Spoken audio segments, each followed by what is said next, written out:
I want you to close your eyes for just a moment and imagine something with me.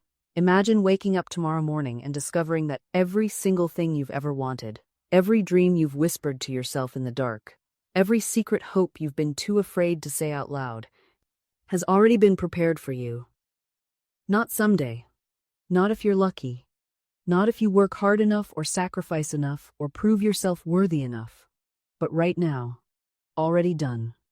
Already wrapped up with your name on it, sitting in an invisible storehouse that exists beyond what your physical eyes can see. Now imagine that the only thing standing between you and that reality is not your bank account, not your education, not your past mistakes, not even your current circumstances. The only thing standing between you and everything you desire is the way you've been taught to think about what's possible for you.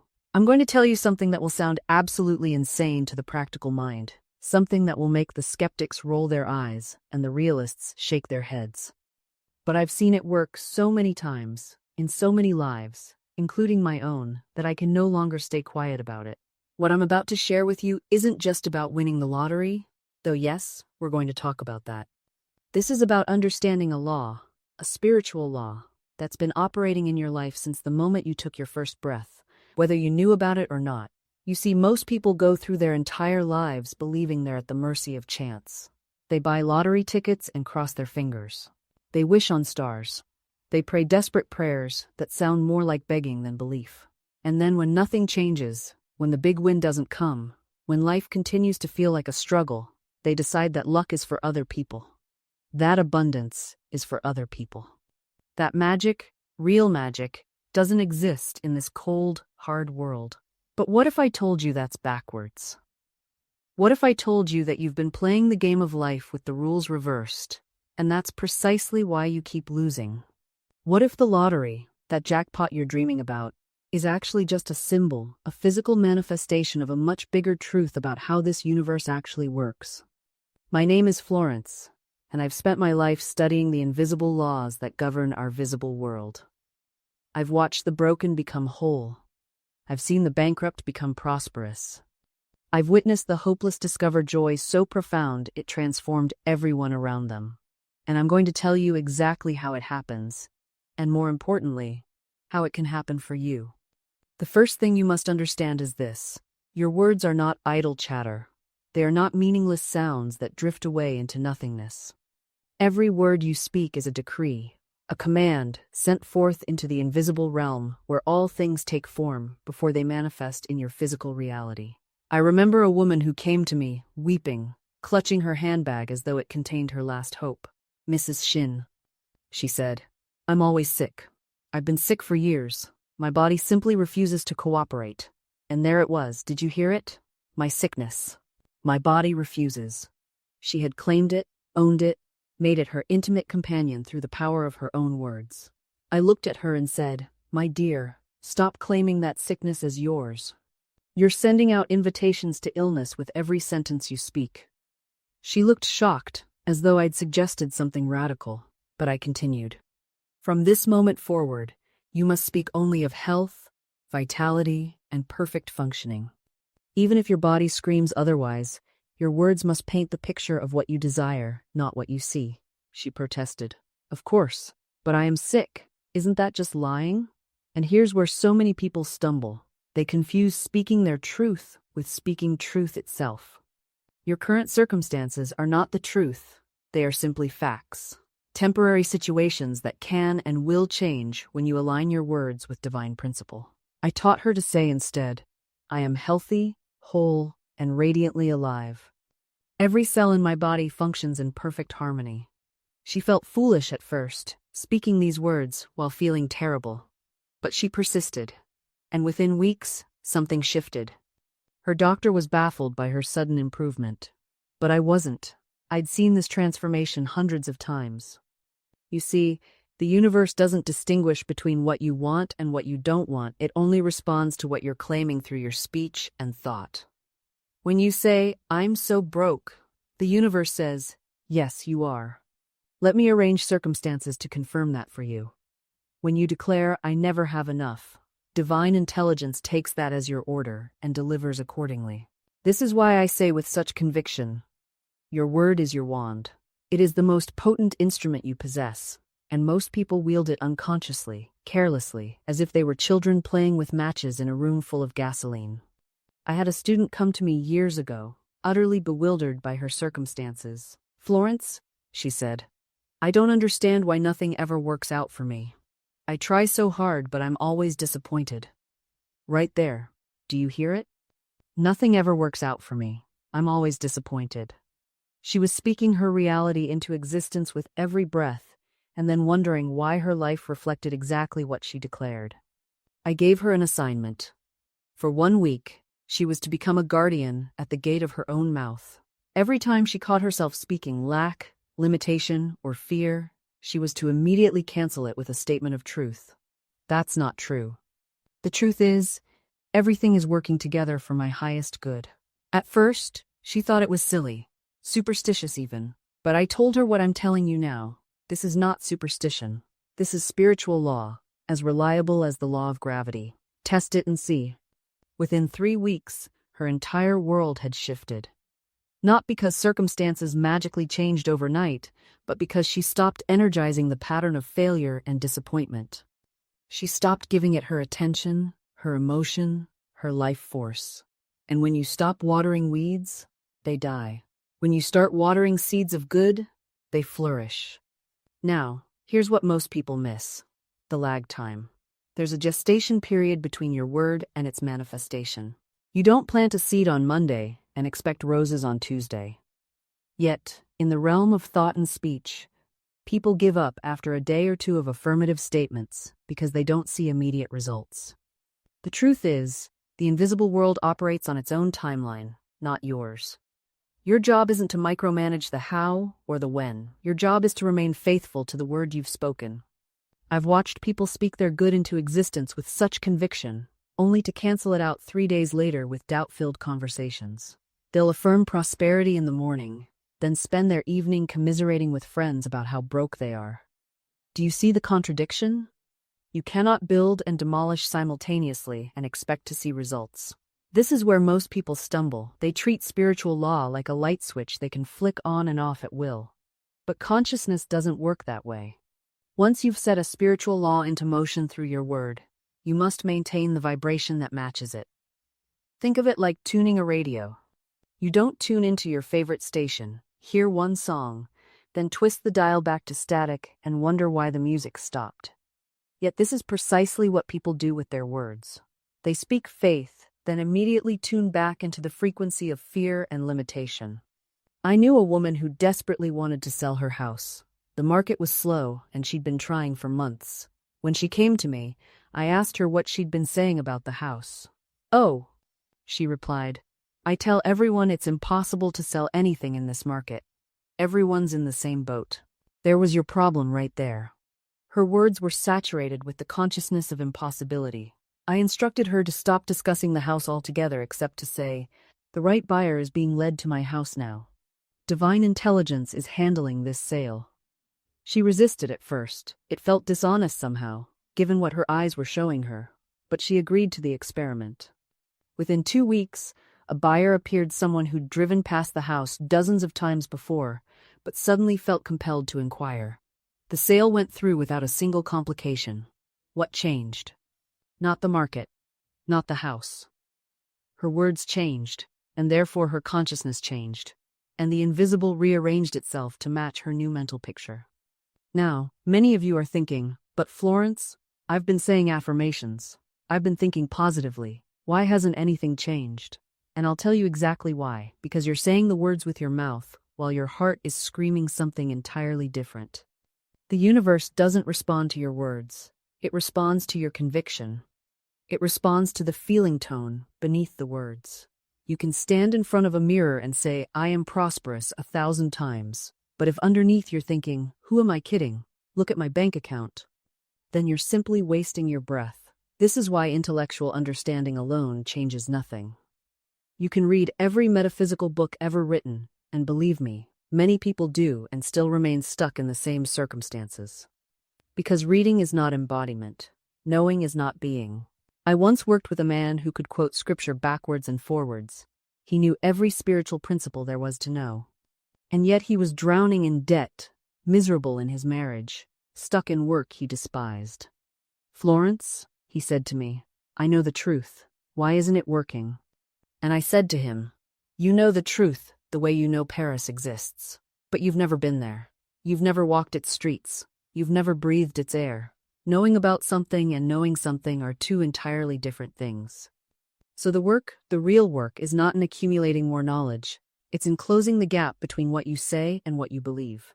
It's in bringing your inner conversation into alignment with your outer declarations. And how do you do this? Not through force, not through willpower, not through gritting your teeth and trying to believe something your entire being rejects. You do it through what I call acting as if. You behave as the person who already has what you desire would behave. Not in some fake, performative way, but genuinely stepping into that consciousness, trying it on like a new coat until it fits. If you desire prosperity, you must think prosperously before the money arrives. You must feel the relief, the ease, the freedom of prosperity, now not when your circumstances change, but before they change. This is the secret that most people never grasp. I once knew a woman who wanted desperately to move from her cramped apartment into a beautiful home. Every day, she complained about her small space. She resented her neighbors. She criticized the peeling paint and the narrow hallways. And do you know what happened? She remained there for 7 more years, growing more bitter with each passing month. Then something shifted. She began a different practice. Each morning, she would close her eyes and give thanks not for the home she wanted, but as though she already lived there. She felt the sunlight streaming through larger windows. She imagined walking through spacious rooms. She blessed her current apartment and said, "Thank you for sheltering me until my greater good arrives." Within 3 months, an unexpected inheritance came through a distant relative she barely knew existed. Within 6 months, she held the keys to a home that exceeded even her visualizations. This is not magic. This is law. You see, gratitude is the bridge between where you are and where you wish to be. Complaint keeps you anchored to your present circumstances. It is the nail that fastens you to your limitation. But gratitude? Gratitude loosens the soil around your roots so you can be transplanted into richer ground. When you dare to give thanks before the manifestation appears, you send a clear signal to the invisible forces that govern this universe. You declare, "I know this is mine. I know it is already done in the spiritual realm.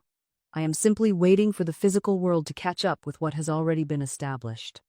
This requires tremendous faith, I grant you. It feels foolish to thank the universe for money when your bank account shows a deficit. It seems absurd to feel grateful for perfect health when your body aches. But remember, the spiritual always precedes the physical. The feeling must come first. The faith must precede the evidence. Let me tell you plainly. You cannot wait for proof before you believe. The very act of waiting for proof is what delays your demonstration. You must believe first, feel it first, give thanks first. Then, and only then, does the universe rearrange itself to match your inner conviction.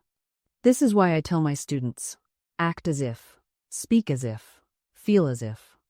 Not from desperation or pretense, but from the quiet, knowing that what you desire is already yours in the realm of infinite possibility. Your only task is to claim it, to accept it, to make room for it in your consciousness. When you begin to live from this consciousness, the entire world shifts. Not because the world has changed, but because you have changed your relationship to it.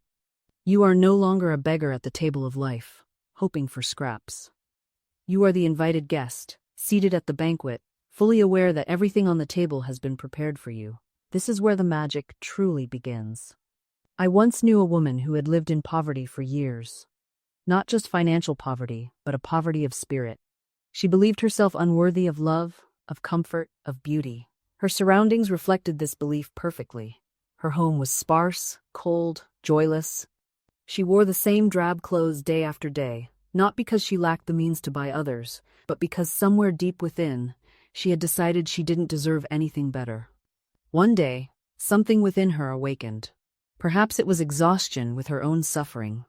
Perhaps it was a glimpse of truth that broke through the clouds of her thinking. Whatever the cause, she made a decision. She would no longer live as though she were unworthy. She would act as if she were already the woman she longed to be.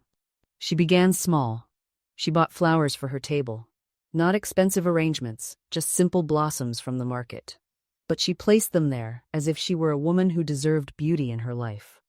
She cleared out her closet and kept only the clothes that made her feel dignified. She walked differently, spoke differently, not from affectation, but from a quiet inner shift. Within months, her entire life had transformed. A better position came to her. New friendships blossomed. Opportunities appeared that had always been there, but that she had been blind to because she wasn't vibrating at the frequency to perceive them.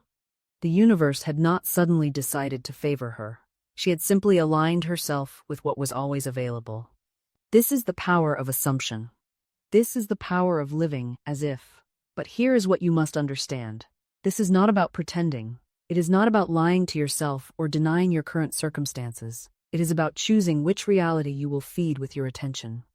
You can acknowledge where you are while simultaneously knowing where you are going. Consider the gardener who plants seeds in spring. She does not stand over the soil, wringing her hands, demanding to see the roots form beneath the surface. She does not dig up the seeds every morning to check their progress. She waters them, she tends the soil, she trusts the process.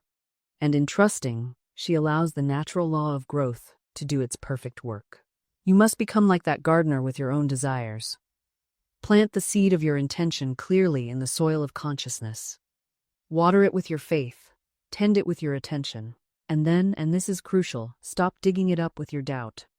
Every time you say, "I wonder if this will really work," you are pulling up the seed to examine it. Every time you look at your current circumstances and say, "Well, I guess nothing is changing," you are trampling the tender shoots just beginning to break through the soil. Your impatience is not a sign of strong desire, it is a sign of weak faith. The universe operates on a different timeline than your anxious mind demands. What seems like delay to you is often divine preparation. You are being made ready for what you have asked for. The channels are being cleared, the obstacles are being moved, the people who will help you are being brought into alignment. All of this is happening in the invisible before it can manifest in the visible. I knew a woman who desired a new position in her field, one that would utilize her gifts more fully and compensate her more generously. She spoke the word clearly. She held the vision. But weeks passed, then months, and nothing seemed to shift. Her friends told her to be realistic, to lower her expectations. But she held steady. She continued to prepare herself as if the position were already on its way. She updated her skills, she refined her presentation, she acted as the person who already held such a role would act. Then one day, seemingly out of nowhere, she received a call. A position had opened, not just any position, but one so perfectly suited to her that it seemed designed specifically for her talents. And here is the important part. The person who hired her later told her that the position had not even existed 3 months earlier. It had been created in response to a need that had only recently emerged in the organization. Do you see? While she was waiting, while she was holding her vision steady, the universe was literally creating the position for her.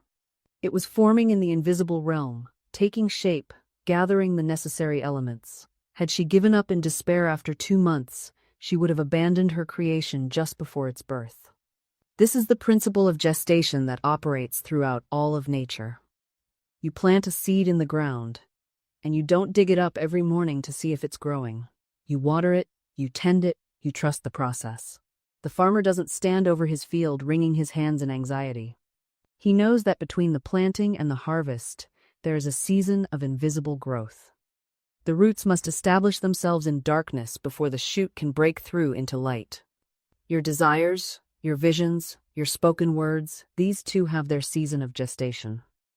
And here is what most people don't understand. The gestation period is not idle time. It's not the universe being slow or indifferent. It's the period of preparation, both in the outer world and within yourself.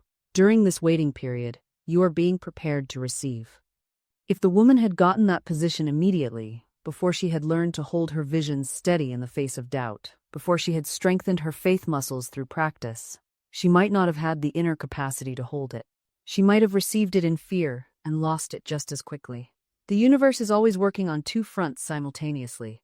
It's arranging the outer circumstances, moving people into position, creating opportunities, dissolving obstacles. And it's also working on you, strengthening your faith, dissolving your doubts, expanding your capacity to receive and hold what you've asked for. I've watched this principle play out hundreds of times. A woman wants marriage, and during the waiting period, she discovers and heals her fear of abandonment. A man wants a business opportunity, and during the waiting period, he learns discipline and releases his tendency toward impulsiveness. The delay wasn't punishment or denial, it was preparation. This is why you must never judge by appearances during the waiting period. When it looks like nothing is happening, everything is happening. When it seems your prayers have gone unheard, they're already being answered in the invisible realm. The gap between your word and its manifestation is not emptiness, it's the creative process itself. I declare to you now, what you have spoken in faith is already done in spirit. The work is complete. What you're experiencing now is simply the time it takes for the spiritual reality to crystallize into physical form. You're not waiting for God to decide whether to give it to you. You're waiting for your faith to bring it through the veil between the invisible and the visible. And this is where so many of us stumble. We look at our bank account, our empty inbox, our unchanged circumstances, and we think, nothing's happening. It's not working. But that's like a farmer digging up his seeds every morning to check if they're growing. The very act of digging them up prevents the growth you're so desperately looking for. Your work now is to live from the end result. To walk as if you've already received. To speak as if it's already done. This isn't pretending, this is aligning yourself with the spiritual reality that already exists. I knew a woman who needed to move out of a cramped apartment that was making her ill. She had no money, no prospects, and everyone told her it was impossible. But she began to thank God for her beautiful new home. She spoke about it in present tense. My home is filled with light. My home has space for me to breathe and create. She even packed a few boxes. Her friends thought she'd lost her mind. Where was she going to go? How would she pay for it? But she refused to entertain those questions with fear. She simply maintained her spiritual vision. Within 3 weeks, a friend of a friend mentioned a house-sitting opportunity, a beautiful home that needed someone responsible for 6 months, with an option to stay longer at minimal rent. The owner was traveling and wanted someone who would truly appreciate the space. This woman didn't create the opportunity through struggle. She didn't manipulate circumstances. She simply held so steadily to the vision that when the bridge appeared between the invisible and visible, she was ready to walk across it. You see, the universe is constantly rearranging itself to match your inner conviction. Not your wishes, not your fears, your conviction. What you're absolutely certain about becomes the organizing principle of your experience. So, when you're in that waiting period, and there will be waiting periods, your job isn't to figure out how it will happen. Your job is to refuse entrance to doubt, to guard your vision like a sentinel guards a gate, to keep your inner conversation aligned with your desired outcome. When worry knocks, you don't open the door and invite it in for tea. You don't sit with it and listen to all its dire predictions. You recognize it as an intruder, and you shut the door firmly. This isn't denial. This is discrimination. You're not pretending challenges don't exist. You're refusing to give them a seat at the table of your consciousness. You're declining to rehearse disaster. I've watched people destroy perfectly good manifestations through the simple act of worrying. They plant the seed, water it with intention, and then dig it up every day to see if it's growing. They suffocate their own harvest with anxiety. The seed doesn't need your worry. It needs your faith. Think of a farmer. Once he's planted his crops, does he stand in the field wringing his hands? Does he lie awake, wondering if the seeds remember how to sprout? Does he dig them up to check their progress? No, he trusts the process. He goes about his work. He prepares for the harvest. You must do the same with your desires. Plant them in consciousness through clear intention. Water them with gratitude and expectation. Then leave them alone to do what seeds do naturally grow. Your constant checking, your perpetual doubt, your anxious monitoring, these are not signs of care. They're signs of faithlessness. And faithlessness is toxic to manifestation. I want you to understand something crucial. The universe doesn't respond to your words. It responds to your conviction. You can affirm abundance all day long, but if underneath those words is a trembling uncertainty, If your inner voice is whispering, "But what if it doesn't work?" then you're not affirming, you're contradicting. You're trying to build with one hand while tearing down with the other. The power is in the feeling beneath the words. The unshakable knowing. The quiet certainty that what you've claimed in consciousness must appear in form. This is why I say, assume the feeling of the wish fulfilled. Don't wait for evidence to feel successful. Feel successful now, and the evidence will follow. Don't wait for the money to feel abundant. Feel abundant now, and money will find its way to you. This is why so many people struggle financially. They're trying to feel good about money. Times after times it arrives. They say, when I get that raise, then I'll relax. When my business succeeds, then I'll celebrate. But this is backwards thinking. Your inner state is not the result of your circumstances. Your circumstances are the result of your inner state. I knew a woman who was drowning in debt. Every morning, she woke up with that tight feeling in her chest, the anxiety of bills unpaid, creditors calling, her bank account gasping for air. She would check her balance obsessively, as if staring at those numbers would somehow make them grow. And each time she looked, she felt worse. She was affirming her lack with every fearful glance. One day, she came to me desperate. "What do I do?" she asked. "How do I get out of this hole?" I told her something that shocked her. Stop checking your bank account for a while, and every time you think about money, I want you to say, "I am supplied by infinite abundance. My needs are already met." Feel grateful as though the money has already arrived. She looked at me like I'd lost my mind. "But that's not true," she protested. "The bills are real. The debt is real." "Yes," I said, "but your fear is making it worse. Your worry is a prayer for more lack. Change your inner state and watch what happens." She decided to trust the process. Every morning, instead of anxious checking, she spent 5 minutes in gratitude. She thanked the universe for her supply. She walked as though she was already provided for. She stopped talking about her problems and started speaking only about solutions and blessings. Within 2 weeks, unexpected money came. A refund she'd forgotten about. A client who finally paid an old invoice. A small freelance opportunity that landed in her lap. None of it was dramatic, but it was steady. The universe was responding to her new vibration. Within 3 months, her debt was cut in half. Within 6 months, she was completely free. But here's what she told me that moved me most. The money didn't change my life. Changing how I felt about money changed my life. Even before the money came, I felt different, lighter, more peaceful. And that's when everything shifted. You see, abundance is not something you chase. It's something you allow. And you allow it by embodying it now, in this present moment, regardless of what your bank account says. Let me tell you what I mean by that. There was a woman who came to me once, desperate. She had been unemployed for months. Bills were piling up. Her savings were gone. She felt like a failure. Like she had done something wrong. Like the universe had forgotten her. I looked at her and I said, "Do you want to know why the money hasn't come?" She nodded, tears in her eyes. "Because every day," I told her, "you wake up and the first thing you do is count what you don't have. You rehearse your poverty. You speak it, you feel it, you wear it like a cloak. And the universe, being the perfect mirror that it is, keeps giving you more reasons to feel that way." She looked confused. "But it's true," she said. "I am poor right now." "Yes," I said, "but you don't have to be poor in consciousness. That's the difference." I gave her an assignment. Every morning, before her feet touched the floor, she was to say out loud, "Infinite Spirit, open the way for my immediate supply. Let all that is mine by divine right now reach me, in great avalanches of abundance."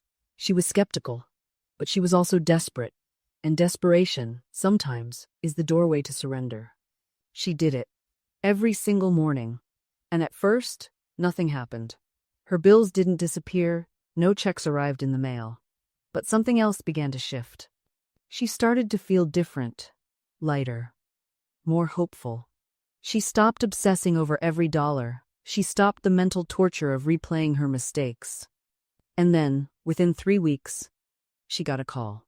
A former colleague wanted to hire her for a project. It wasn't her dream job, but it paid well, better than well. And it led to another opportunity, and then another. Within 2 months, she had more work than she could handle. Was it the affirmation? Was it coincidence? Was it just timing?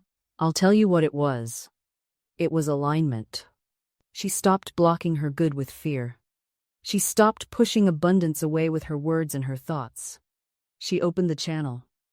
And once that channel was open, the universe could rush in. And what happened next was nothing short of miraculous. Not in the way we often imagine miracles with trumpets and celestial choirs, but in the quiet, persistent way that life reorganizes itself when we stop interfering with its natural flow. Within weeks, a distant relative she'd barely spoken to in years passed away and left her a small inheritance. Not a fortune, mind you, but enough to clear her debts and give her breathing room. A month later, her employer offered her a position she hadn't even applied for, one that paid nearly double her previous salary. And the people who owed her money? They began to pay. One by one, checks arrived in her mailbox, some with apologetic notes, some without explanation at all. Now, I want you to understand something crucial here. The universe didn't suddenly decide to favor her. The universe had always been ready to favor her. What changed was her willingness to receive. She had been like a woman standing in a river, dying of thirst, because she refused to cup her hands and drink. The water was always there. She simply had to accept it. This is the secret that eludes so many. Affirmations are not about convincing God or the universe of what you want. They're about convincing times you asterisk. They're about reprogramming the subconscious mind that's been running on old, corrupted software. Software installed by parents who meant well but knew no better, by teachers who repeated what they'd been taught, by a society that profits from your sense of lack. When you say, "I am a magnet for prosperity," you're not casting a spell on the cosmos. You're casting a spell on yourself. You're breaking the hypnosis of limitation. You're waking up from the collective dream of scarcity into the reality of abundance. And here's what makes this so powerful. Your subconscious mind doesn't argue. It doesn't debate.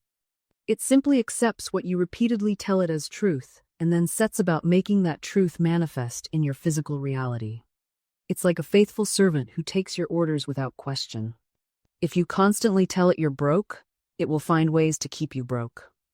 If you tell it you're abundant, it will find ways to make you abundant. This is why consistency matters. One affirmation spoken in a moment of inspiration won't override years of negative conditioning.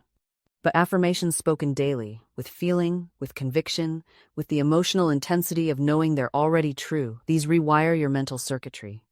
These reshape your energetic field. These change everything. I've watched people transform their entire financial reality in weeks, not through harder work, but through consistent reprogramming of their mental atmosphere. A woman came to me drowning in debt, working 3 jobs, barely sleeping. Her thoughts were a constant loop of fear. I'll never get out of this. I'm buried alive. There's no way forward. I gave her one affirmation to speak every morning and night. Money flows to me easily and constantly from expected and unexpected sources. She resisted at first. But that's not true, she said. I'm broke. Speak it anyway, I told her.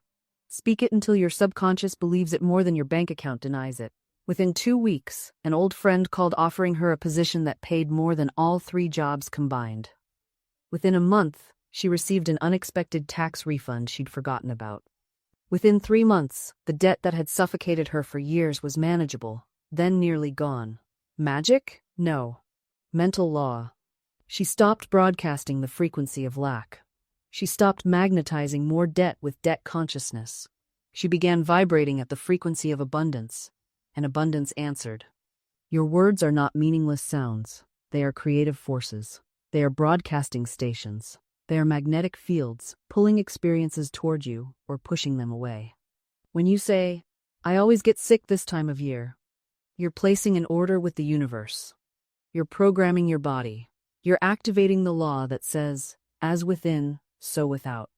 When you say instead, "My body is divinely protected and radiantly healthy," you cancel that old order. You reprogram the pattern. You shift the magnetic field. This isn't about pretending. It's about declaring truth at a higher level than appearances suggest. The person who says, "I'm so tired," becomes more tired. The person who says, Infinite energy flows through me now, taps into reserves they didn't know existed. I've seen this principle work in the most practical ways. A woman once told me she always fell sick before important events. "It's just my pattern," she said, as if it were written in stone. I asked her to change her words. Instead of saying, "I always get sick when I'm stressed," she began to affirm, "My body is strong and resilient in every situation." Within weeks, she attended 3 major gatherings without a single ailment. The pattern broke because the mental mold was shattered. Your subconscious mind is extraordinarily literal. It doesn't argue with you. It doesn't say, "Are you sure about that?" It simply accepts what you consistently declare and sets about making it true in your experience. This is why casual complaints are so dangerous. You think you're just venting, but you're actually giving orders to the most powerful creative force within you. I knew a man who joked constantly about being broke. He'd laugh about it with friends, make it part of his personality. "That's just how I am, always broke." And indeed, he was. Not because he lacked opportunity, but because he had commanded his subconscious to maintain that condition. When he finally understood this, he stopped the jokes immediately. He began to say, "Money flows to me easily and constantly." The shift in his finances was so rapid, it startled him. This isn't about pretending, it's about prophecy. You are prophesying your own future with every word. When you say, "I can't afford that," you're not just stating a fact, you're placing an order with the universe. When you say, "I'm not good at this," you're instructing your mind to ensure you remain not good at it. The way out is through deliberate, conscious speech. You must become your own guardian, standing watch over the words that leave your mouth. This takes practice. You'll catch yourself mid-complaint, mid-worry, mid-declaration of lack. Good. That awareness is the first step. Then, pause. Rephrase. State what you want, not what you fear. This is the practice of consciousness. This is the discipline that separates the casual dreamer from the deliberate creator. Because here's what most people don't realize. Every word you speak is a command to your subconscious mind. Every statement is an order being carried out, right now, in the invisible realm, where all things take form before they manifest in your physical world. When you say, "I hope I don't mess this up," your subconscious doesn't hear hope, it hears the command, "Mess this up." And it goes to work immediately, arranging circumstances to fulfill that order. When you declare, "I'm so afraid of being broke," your subconscious mind doesn't register your fear as a warning. It registers broke as your chosen destination and begins steering you directly toward it. This isn't punishment. This isn't some cruel cosmic joke. It's simply law. Your subconscious mind is completely impersonal. It doesn't judge your words as good or bad. It simply executes them with absolute fidelity. Think of it like this. If you walked into a restaurant and told the waiter, "I really hope you don't bring me burnt chicken," what do you think would show up at your table? The waiter would be utterly confused, but if he followed your words literally, you'd probably get burnt chicken, because that's what you described in detail. Your subconscious mind is that waiter. It brings you exactly what you order, exactly as you describe it. So we must become conscious of our orders. We must listen to ourselves speak. We must notice the subtle ways we're commanding lack when we want abundance, sickness when we want health, rejection when we want love. And then, with great gentleness and great firmness, we must correct course. Not once, not twice, but continuously, persistently, until speaking in the language of what we desire becomes our new nature. I've seen this transformation in my own life. There was a season when I caught myself saying, "I can't afford that," dozens of times a day. It was unconscious, automatic, but each time I said it, I was affirming poverty as my reality. So I made a decision. Every single time those words started to form, I stopped. I replaced them with, "Money flows to me easily and constantly." At first, it felt like a lie. My logical mind screamed at me that I was delusional, but I kept going. I said it when I opened an empty wallet. I said it when bills arrived. I said it before bed and first thing in the morning. Within 2 weeks, something shifted. A client I hadn't heard from in months reached out with a project. Then another. A refund I'd completely forgotten about arrived in the mail. Small amounts, yes, but the flow had begun. The dam was breaking. Here's what most people don't realize about affirmations. They're not about convincing the universe. The universe doesn't need convincing. It's about reprogramming your own consciousness, about changing the frequency you're broadcasting. Every thought is an instruction to your subconscious mind, and your subconscious mind is the builder of your reality. When you say, "I can't afford it," your subconscious accepts this as a command. It immediately goes to work, creating circumstances that match this belief. It closes your eyes to opportunities. It makes you overlook resources. It creates a filtering system that only allows you to see evidence of lack. But when you deliberately choose a different statement, when you say, "I am open to receiving this or something better," you give your subconscious an entirely different instruction. Now it begins to work in your favor. It heightens your awareness. It draws your attention to possibilities. It orchestrates what we call coincidences, but are actually the natural result of aligned consciousness. I had a student who wanted to travel but constantly said, "I'll never be able to afford to go to Europe." She said it so often it became her identity. When I asked her to stop saying it for just 30 days, she looked at me like I'd asked her to fly to the moon. But she agreed. For 30 days, every time the thought came, she said instead, "I am traveling the world with ease and joy." Within 2 weeks, she called me, breathless. A magazine wanted to send her to photograph a wedding in Portugal. All expenses paid, plus her fee. She hadn't even pitched them. They found her through an old blog post she'd written years ago. Within 6 weeks, she had assignments in 3 countries. "I don't understand," she kept saying. "Nothing in my circumstances changed. I didn't suddenly get more talented or more connected. But everything had changed." She stopped being her own barrier. See, the universe doesn't respond to what you want. It responds to what you are. And what you are is determined by what you habitually think and speak. You can want abundance all day long, but if you're constantly saying, "I can't afford it," you're not in the vibration of abundance. You're in the vibration of lack, and lack produces more lack, as surely as apple seeds produce apple trees. This is why affirmations feel ridiculous to so many people. They say the words, but underneath, they're thinking, "This is stupid. Nothing's going to change." And they're right, because the words don't have the power. The feeling behind the words has the power. Faith isn't something you manufacture.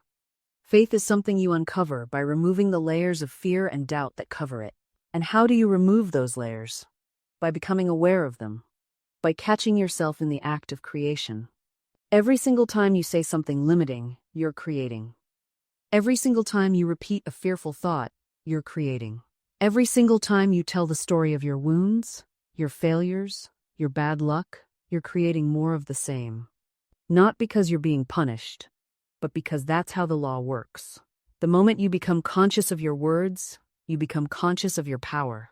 And the moment you become conscious of your power, everything shifts. I'm not asking you to pretend everything is perfect. I'm asking you to stop rehearsing disaster. When you stop rehearsing disaster, you create space for something miraculous to enter. You stop feeding the beast of fear and start nourishing the garden of faith. And faith, my dear friend, is not blind optimism. It's recognition of a law as dependable as gravity. Let me tell you about a woman who came to me absolutely convinced she would lose her home. The mortgage was overdue, the letters were piling up, and every thought was consumed with the image of being thrown out onto the street. She would wake up at 3 a.m, heart pounding, mentally packing her belongings. She was living the catastrophe before it had even occurred. I said to her what I'm saying to you now. Stop building that picture. Stop giving it life. Every time you imagine yourself homeless, you're sending that image out into the creative medium of mind. And mind doesn't judge whether your thought is good or bad, it simply says yes. So we began to work differently. Instead of focusing on what she feared, she began to speak her word. Infinite intelligence knows the way. My home is divinely protected. I see myself secure, paying my bills with joy and gratitude. At first, it felt like lies to her. But I reminded her, you've been lying all along, haven't you? You've been declaring bankruptcy before it happened. Now we're simply going to lie in the other direction, toward truth. Within 2 weeks, an unexpected opportunity arose. An old debt someone owed her was suddenly repaid money she had written off years ago. Then a temporary job appeared that covered the gap. And finally, a restructuring of her loan that made it manageable. Was it magic? No, it was law. The moment she stopped building the consciousness of loss, she opened the door to supply. You see, consciousness is everything. You cannot out-demonstrate your consciousness. If you are living in poverty consciousness, you will experience poverty no matter how hard you work. If you are living in consciousness of lack, you will find lack everywhere you turn. But shift your consciousness, shift what you are inwardly convinced of, and your outer world must rearrange itself to match. This is why affirmations alone won't work if you don't believe them.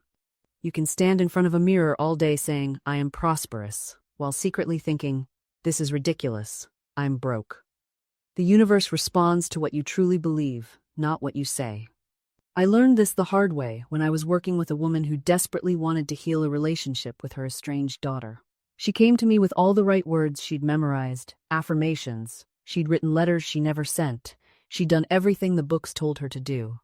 But every time we spoke about her daughter, her face would tighten, her jaw would clench, and she'd say things like, "Well, I know she'll never forgive me, but I'm trying anyway."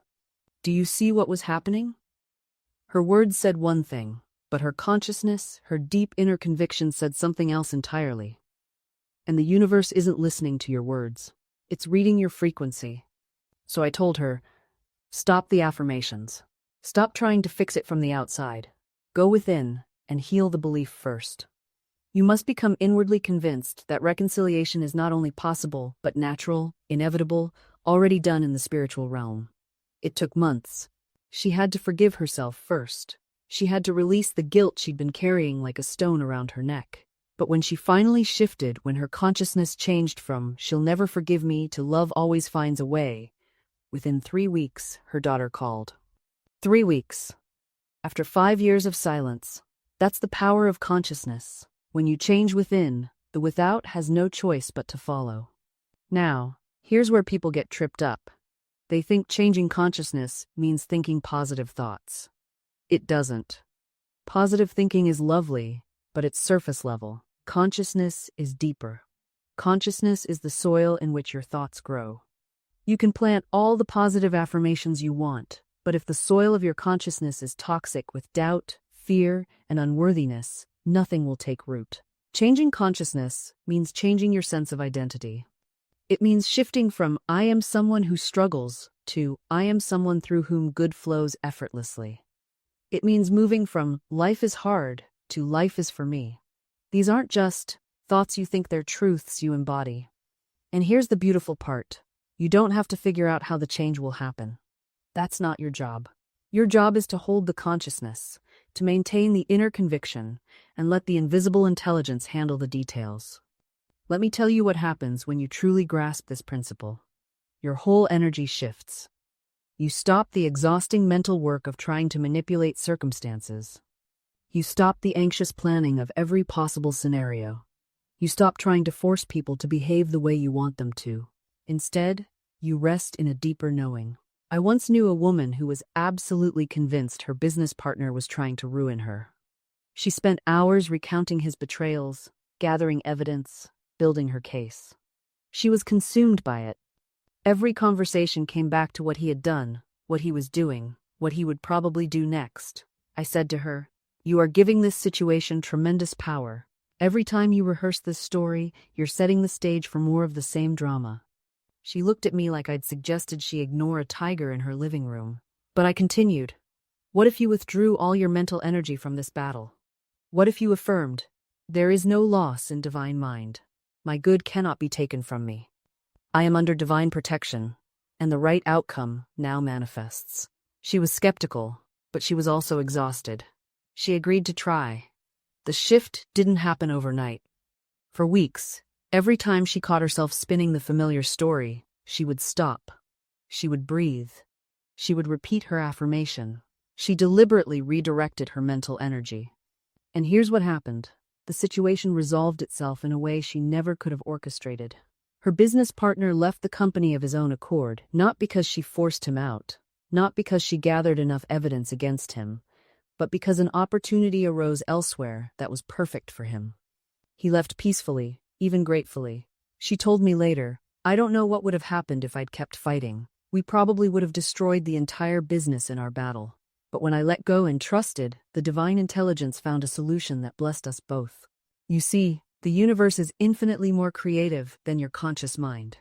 Your conscious mind can only rearrange known elements. It can only plan based on past experience. But divine intelligence can introduce completely new factors, unexpected allies, sudden openings where there seem to be only walls. Your job is to keep your consciousness clear and your faith steady. Your consciousness is your most valuable asset.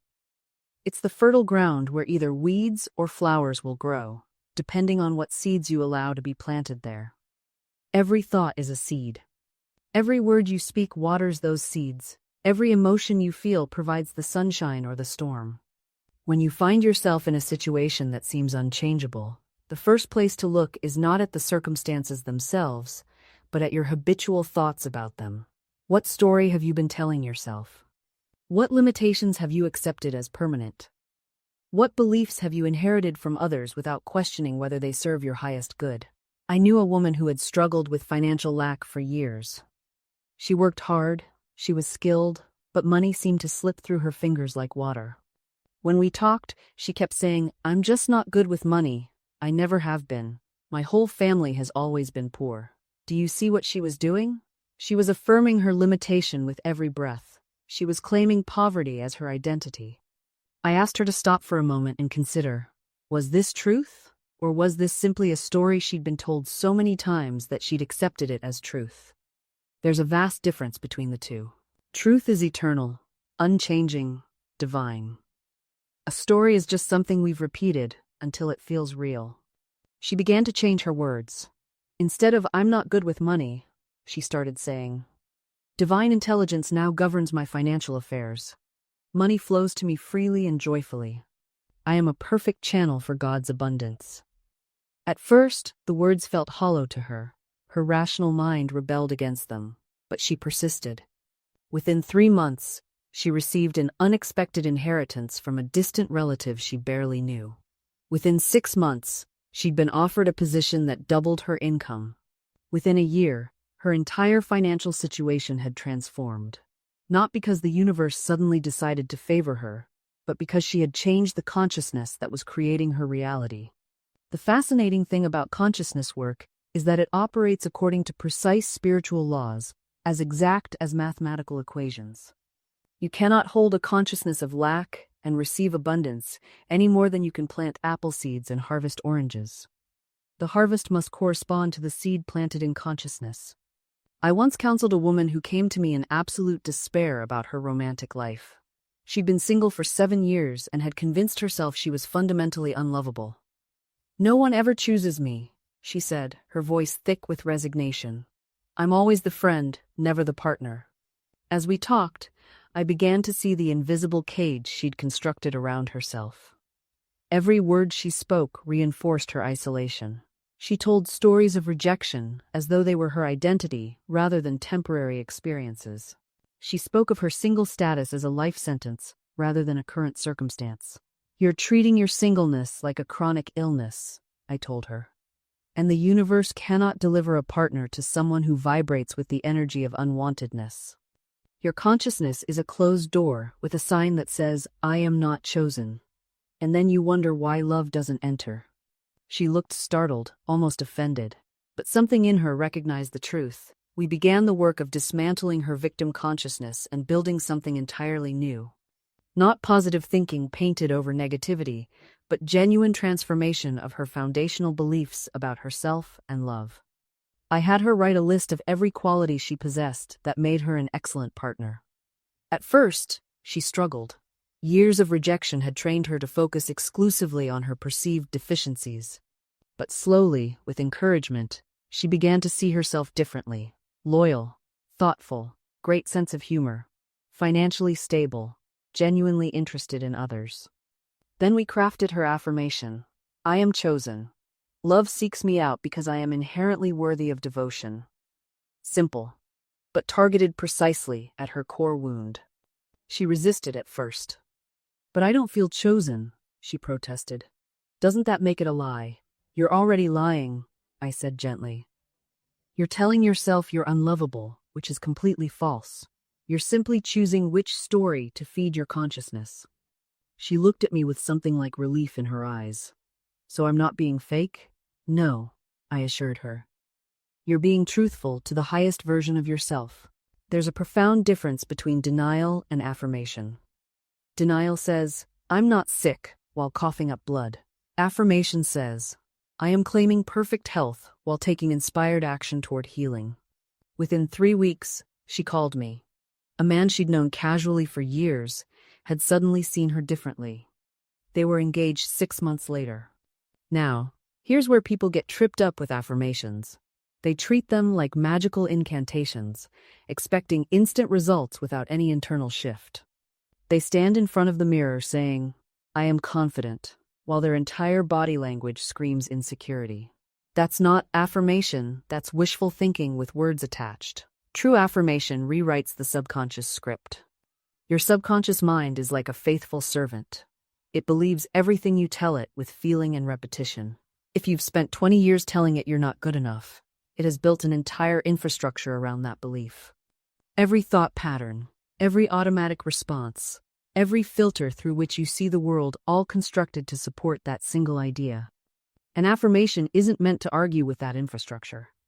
It's meant to build a new one, brick by brick, repetition by repetition, until the new structure is stronger than the old. I watched this happen with a young man who stuttered. The stutter had been with him since childhood, and every speech therapist had told him it was neurological, permanent, unfixable. But I noticed something. He never stuttered when he sang. Never once. Your mind believes you're a stutterer, I told him, but only in certain contexts. It hasn't made that part of your singing identity. I gave him a simple affirmation. I speak clearly and confidently. Words flow through me with ease. But I don't, he protested. Not yet, I agreed. But your singing voice proves your body knows how. We're just teaching your mind to access that ability in conversation. He repeated this affirmation 50 times, each morning and evening. Not mindlessly, with feeling, with conviction, as though he were describing a reality he could already touch. 6 months later, his stutter was 70% improved. A year after that, it was virtually gone. And I want you to understand something crucial here. It wasn't the words themselves that healed him. Words are simply vehicles. What transformed his reality was the times, feeling state times, he cultivated through those words. When he spoke his affirmations, he wasn't reciting hollow phrases, he was, times becoming times, the version of himself who already spoke clearly, confidently, without struggle. This is the secret most people miss entirely. They think affirmations are about repetition, about drilling statements into their subconscious through sheer volume. But that's like trying to fill a cup by shouting at it. The real power comes when you speak with such emotional conviction that your entire being times resonates times with the truth of what you're declaring. I worked with a woman once who came to me absolutely devastated. Her marriage was crumbling, her husband had become cold and distant, and she was convinced divorce was inevitable. She'd spent months trying to fix him, nagging, pleading, analyzing every interaction, replaying their arguments in her mind until she couldn't sleep. I said to her, "Stop working on him. Start working on your consciousness." She looked at me like I'd lost my senses. But I had her do something that felt almost cruel at the time. I told her to stop all criticism, to stop all fearful thinking about him, and instead to spend 10 minutes each morning visualizing him as the loving, attentive husband she desired. "But that's not times true, asterisk," she protested. "I'd be lying to myself." And I said, "You're already lying to yourself. You're affirming lack, distance, failure, every moment you obsess over what's wrong. Why not try affirming what's times right, asterisk?" She resisted at first. Her mind fought her constantly. Every time she tried to visualize harmony, her intellect would jump in with evidence, his harsh words from yesterday, the way he'd ignored her at dinner, the coldness in his eyes. But she persisted, and something remarkable began to happen. She noticed that when she stopped arguing with reality in her mind, when she stopped rehearsing her grievances, the atmosphere between them began to shift. Not immediately, the universe doesn't work on our impatient timetable, but steadily. Her husband seemed less defensive. His tone softened. One evening, He asked her opinion on something he'd never consulted her about before. Small shifts, yes, but small shifts are how mountains move. This is what I want you to understand. Your persistent thoughts are creating your persistent conditions. If you're constantly thinking thoughts of lack, you're going to experience lack. If you're constantly thinking thoughts of unworthiness, you're going to attract experiences that confirm your unworthiness. The universe is a perfect mirror, and it's showing you exactly what you're holding in consciousness. But here's the magnificent truth that sets you free. You can change your thoughts, right now, this very moment. You don't have to wait for conditions to change before you change your thinking. In fact, conditions can't change until you change your thinking. This is the divine order of creation. I've seen people transform their entire lives by transforming their mental habits. A woman came to me who had been struggling with her business for years. Every month was a battle, every client a struggle. She was exhausted, resentful, convinced the world was against her. I asked her, "What are you affirming about your business?" She looked at me blankly. Affirming? I'm not affirming anything. I'm just stating facts. It's hard. Clients are difficult. Money is tight. Do you see? She thought she was stating facts, but she was actually creating facts. Her words were decrees, her thoughts were orders to the universe. So we changed her inner dialogue. Instead of "business is hard," she began to affirm, "Divine intelligence guides my business and brings me perfect clients effortlessly." Instead of "money is tight," she declared, "infinite. Supply flows to me from expected and unexpected sources." Within 3 months, her business had completely transformed. New clients appeared seemingly out of nowhere. Old debts were suddenly paid. Opportunities opened that she'd never imagined. Had the external world changed? No, she had changed, and therefore her world changed to match her new inner state. Now, I want you to understand something profound about manifestation. Many people believe that when we speak of changing our inner state, we mean simply thinking happy thoughts or pretending everything is wonderful. But that's not what I'm talking about at all. True transformation occurs when you shift the very foundation of your belief system. It's not about covering darkness with light. It's about recognizing that the darkness was never real to begin with. It was a shadow cast by your own misconceptions. Let me share another story that illustrates this perfectly. I once worked with a man who had been struggling in business for years. Every venture he attempted seemed to collapse, just as it was gaining momentum. He came to me frustrated, convinced that the universe was conspiring against him. "Why does this keep happening to me?" he asked. "I work harder than anyone I know. I'm dedicated, I'm honest, I put in the hours. Yet others who barely try seem to succeed effortlessly." I looked at him carefully and asked, "Tell me, what goes through your mind as you approach success?" He paused, and then something remarkable happened. His face changed as he accessed a memory. "I get scared," he admitted. "I start thinking, this is too good to last. Something's going to go wrong. It always does." There it was, the pattern that had been sabotaging him all along. Success itself wasn't the problem. His expectation of failure was. Every time opportunity appeared, his subconscious mind, faithful servant that it is, rushed to fulfill his dominant expectation, that success couldn't last, that something would inevitably go wrong. We began working with affirmations specifically designed to rewire this belief. Not generic statements, but targeted words that addressed his specific fear. He declared daily, "I am divinely protected in success. My good is permanent and ever increasing. I now move from triumph to triumph." At first, he admitted these words felt hollow, almost absurd, but I encouraged him to persist, to speak them with conviction, even when conviction was absent. Words, you see, have creative power whether we initially believe them or not. They are seeds, and repetition is the water that helps them grow. Within months, something shifted. A business opportunity arose similar to many he'd had before. But this time, when that familiar fear crept in, he had new pathways in his consciousness. Instead of expecting collapse, he recognized the fear as an old pattern, thanked it for trying to protect him, and then consciously chose his new belief. That business thrived. And more importantly, he thrived. The change wasn't in his circumstances initially, it was in how he met those circumstances. Now, I know what some of you might be thinking, but what if I'm facing something truly difficult? What if it's not just a business challenge or a relationship issue? What if it's illness? What if it's loss? And I say to you, the principle doesn't change. The application becomes more tender, perhaps, more sacred, but the truth remains steadfast.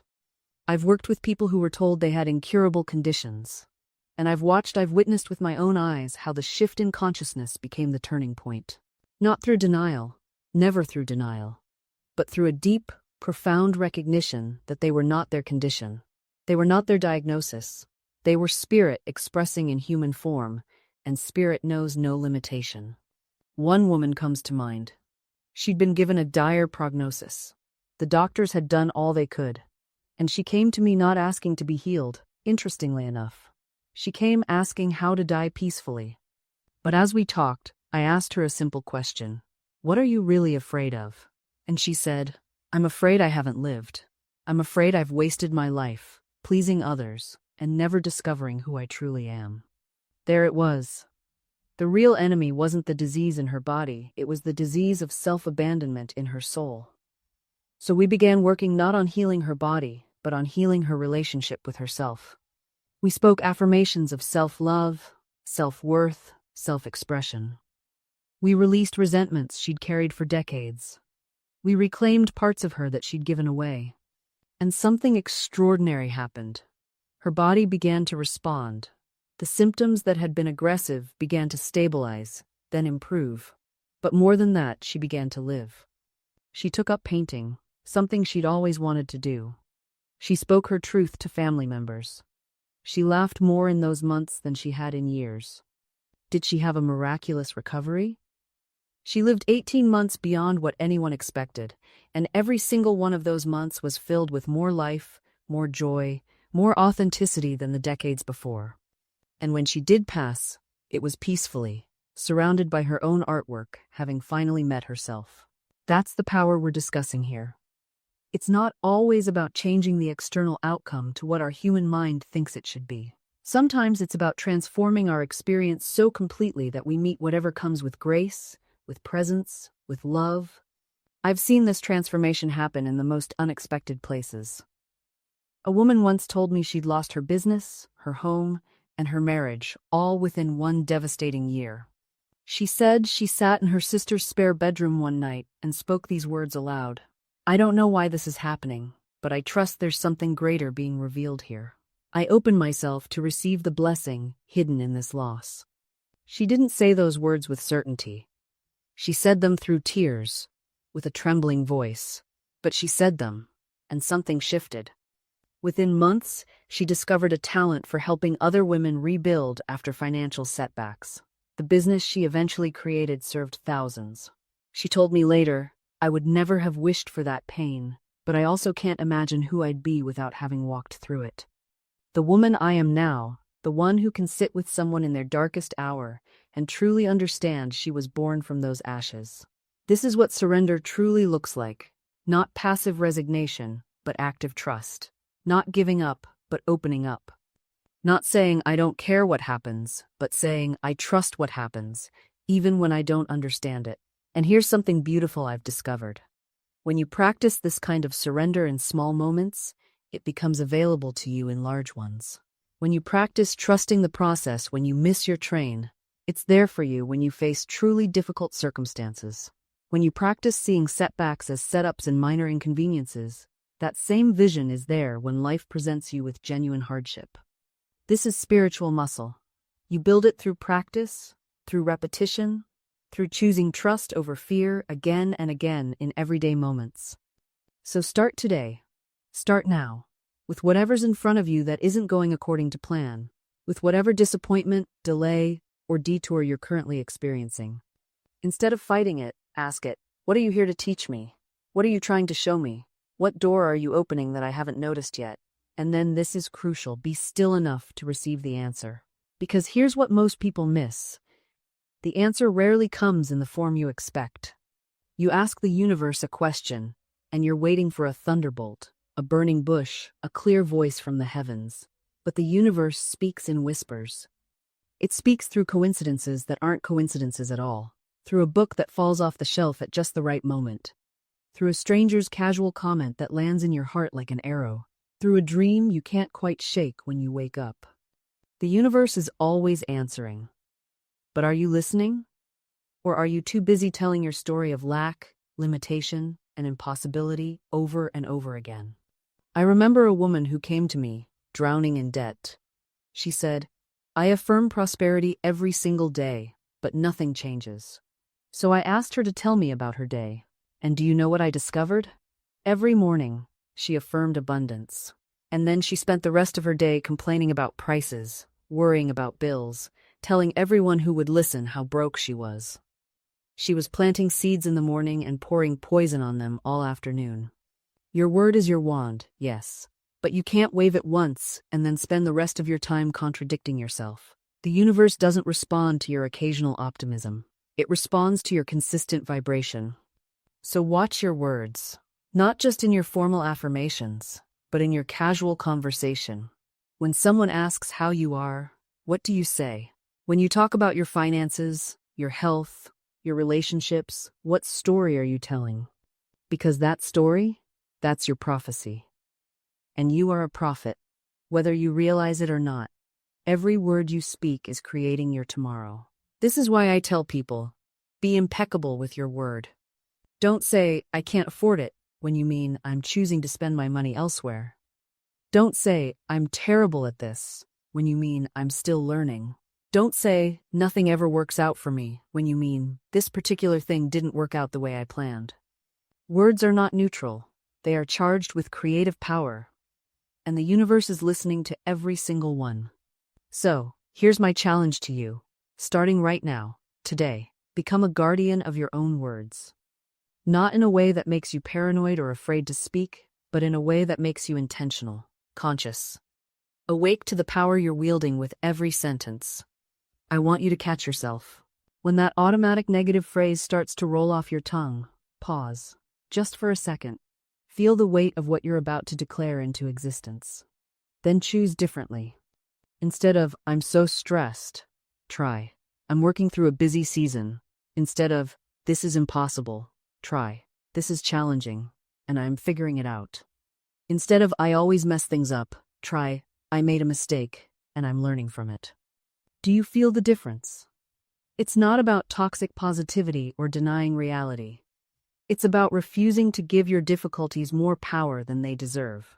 It's about speaking to where you're going, not just where you've been. And here's something else I've noticed. The people who master their words master their lives.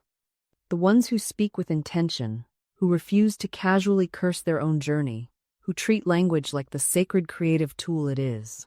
These are the people who seem to effortlessly attract opportunities, connections, and breakthroughs.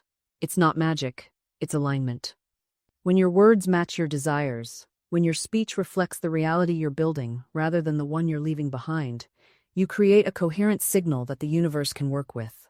You stop sending mixed messages. You stop sabotaging yourself with your own mouth. Think about the people you admire most. Listen to how they speak. I guarantee you, they're not constantly tearing themselves down in casual conversation. They're not flippantly declaring limitation over their lives. They've learned this secret, whether consciously or not. Your words are the bridge between your inner world and your outer reality. They're how the invisible becomes visible. They're how thought becomes form. And right now, in this very moment, you have the power to build a better bridge. Because here's what most people get wrong about affirmations. They think it's about repetition. They think if they just say it enough times, somehow the universe will cave in and give them what they want. But that's not how this works. It's not about how many times you say it, it's about the feeling state you're in when you say it. It's about whether you're speaking from faith or from fear, whether you're claiming or begging, whether you're affirming what already is in the spiritual realm, or desperately hoping it might someday show up in the physical. There's a world of difference between those two states. When I say, "I am divinely guided and protected at all times," I'm not asking for guidance. I'm not hoping for protection. I'm recognizing what already exists. I'm acknowledging a spiritual truth that's always been there, whether I acknowledged it or not. The sun doesn't need your permission to shine. God's abundance doesn't need your approval to exist. Your only job is to stop blocking it with your doubt. And that's where most people sabotage themselves. They'll say the words, but in their heart they're thinking, yeah, right, as if that's going to help. They'll speak the affirmation, but their tone is dripping with sarcasm or desperation. You cannot fool the subconscious mind. You cannot trick the universe. The vibration you're sending out is always based on what you truly believe, not what you're pretending to believe. So if you're going to speak these words, speak them with conviction. Speak them as if they're already true, because they are. Speak them as if you're simply reminding yourself of a fact you temporarily forgot. I am abundant. I am guided. I am loved. I am whole. Not, I will be someday. Not, I hope to be, if things work out. I am, right now, in this moment. Because the spiritual realm doesn't operate in future tense. Everything exists in the eternal now. And when you speak from that place, from the consciousness of what already is, you collapse time. You bring the future into the present. You make the invisible visible. This is the real secret they don't teach you. You see, most people wait for evidence before they believe. They say, I'll believe it when I see it. But the spiritual law works in reverse. You must believe it before you see it. You must feel the joy of the answered prayer before the prayer manifests in form. This is why gratitude is so powerful. When you give thanks for something before it arrives, you are living in the consciousness of fulfillment. You are dwelling in the reality where your desire is already done, and the universe must respond to the state of consciousness you're holding. I've seen people transform their entire financial situation through this principle. A woman once came to me drowning in debt. Every day she woke up feeling the weight of what she lacked. I told her, stop declaring your debts. Start declaring your supply. She began to give thanks every morning for divine abundance flowing into her life. She didn't wait to feel grateful, she practiced gratitude as an act of faith. Within 3 months, unexpected checks arrived, new opportunities opened, and her debt began to dissolve. This wasn't magic. This was law. She changed her inner conversation, and her outer world rearranged itself to match. You must understand your subconscious mind doesn't argue with you. It doesn't question whether your statements are currently true. It simply accepts what you repeatedly affirm and works day and night to make it manifest. If you keep saying, I'm always struggling, your subconscious says, yes, master, I'll create more struggle for you. But if you say, every day in every way I'm getting better and better, your subconscious goes to work orchestrating improvements. This is why the company you keep matters tremendously. If you surround yourself with people who speak limitation, fear, and doubt, their words seep into your consciousness. They water the seeds of negativity. But when you surround yourself with those who speak faith, possibility, and abundance, you are lifted into their vibration. I'm not saying you should abandon people who struggle. I'm saying you must guard your consciousness carefully. You can love someone and still refuse to adopt their limiting beliefs. You can have compassion without making their fear your own. The same goes for what you read, what you watch, what you consume, mentally and emotionally. Every word, every image, every thought is a seed. You are always planting. The question is, what kind of harvest do you want? Now, here's what will test your faith more than anything else: the waiting period, the time between planting and harvest. This is where most people fail. They see the bills stacking up, and they panic. They see the diagnosis, and they despair. They see the empty bank account, and they curse the process. But a true master of manifestation knows this. The darkest hour is just before dawn. When things look worst, that's often when your demonstration is closest. The pressure you feel, that's the universe rearranging itself to accommodate your new reality. Think of a woman in labor. The most intense contractions come right before birth. The pain doesn't mean something's wrong, it means something's about to be born. Your manifestation works the same way. When the pressure intensifies, when the old structures crumble, when everything seems to be falling apart, you're not going backward. You're breaking through. I've seen it 1,000 times. Someone speaks their word. They claim they're good. They stand firm in faith. And then, everything gets worse. The job they had falls through. The relationship gets rockier. The money gets tighter. And they come to me and say, Florence, I thought this was supposed to work. I did everything you said, and now things are worse than before. And I tell them what I'm telling you now. This is not failure. This is progress. The old must be cleared away before the new can come in. You can't pour new wine into old wineskins. The universe is making space for your miracle. Your job during this waiting period is not to force, not to manipulate, not to figure out the how. Your job is simply this. Keep your eyes on the invisible supply. When you see lack, speak abundance. When you feel fear, declare faith. When doubt whispers, speak your word louder. This is not denial. This is not pretending problems don't exist. This is choosing which reality you're going to feed, the appearance or the truth. Every time you reaffirm your word, you're watering that seed. Every time you give thanks before you see the manifestation, you're accelerating its arrival. And here's the magnificent part. The universe is testing your certainty. It's asking, do you really believe this, or were you just saying words? When you pass this test, when you stand firm, regardless of appearances, the floodgates open. Your good rushes toward you with a force that astonishes you. I've seen this happen over and over. A woman once told me she'd been affirming abundance for months with no results. Then came her test, an unexpected bill, a financial setback that seemed to contradict everything she'd been declaring. She panicked at first, then remembered, this is the moment, She doubled down on her affirmations, refusing to speak lack, refusing to entertain fear. Within 3 days, money came to her from a source she'd completely forgotten about. The universe was simply making sure she meant business. This is why I tell you, the darkest hour is often just before dawn. When everything seems to be going wrong, when appearances scream failure, you are often standing at the very threshold of your demonstration. The test is fiercest, right before the victory. You must understand something crucial here. Your subconscious mind is literal.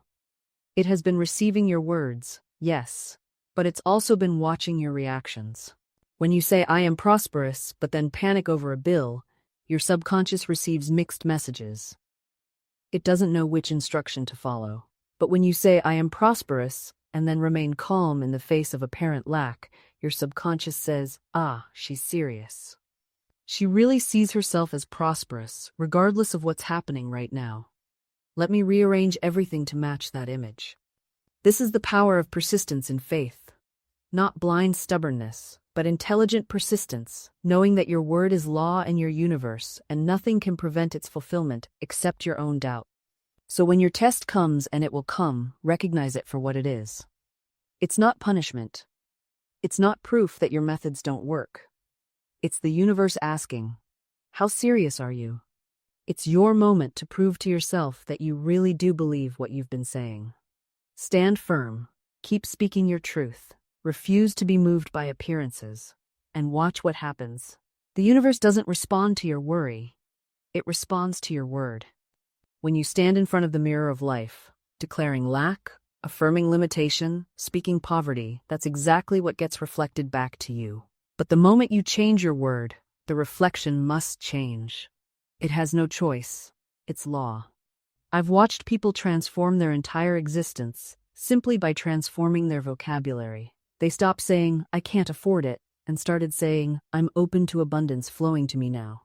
They stopped saying, I'm always sick, and started affirming, divine health is my birthright and my present reality. Your words are not just sounds vibrating through air. They're creative forces. They're building blocks. Every time you speak, you're either constructing your prison or designing your palace. And here's what most people miss. You don't have to believe it at first. You really don't. Your belief will follow your word. Your faith will catch up to your declaration. Start speaking it, and watch how the feeling follows. That's why I keep saying, speak it now. Don't wait until you feel worthy. Don't wait until it makes logical sense. Don't wait until other people approve. Speak your word of truth now, and let everything else rearrange itself around that word. The woman who says, my right work manifests now, opens a door. The man who declares, I am guided by divine intelligence in all my ways, activates a power that was always there, just waiting for permission to move. This isn't about forcing anything. It's about aligning. It's about tuning your instrument to the frequency of truth. And truth is always abundance. Truth is always wholeness. Truth is always perfect supply. So where in your life have you been speaking the wrong word? Where have you been affirming the very thing you don't want? Catch yourself. Stop mid-sentence if you have to. Take that fearful statement and flip it. Turn that complaint into a declaration. Transform that worry into an affirmation of faith. You are more powerful than you've been taught to believe. Your word carries weight in the invisible realm where all things are formed before they appear. Use it wisely. Use it boldly. Use it now.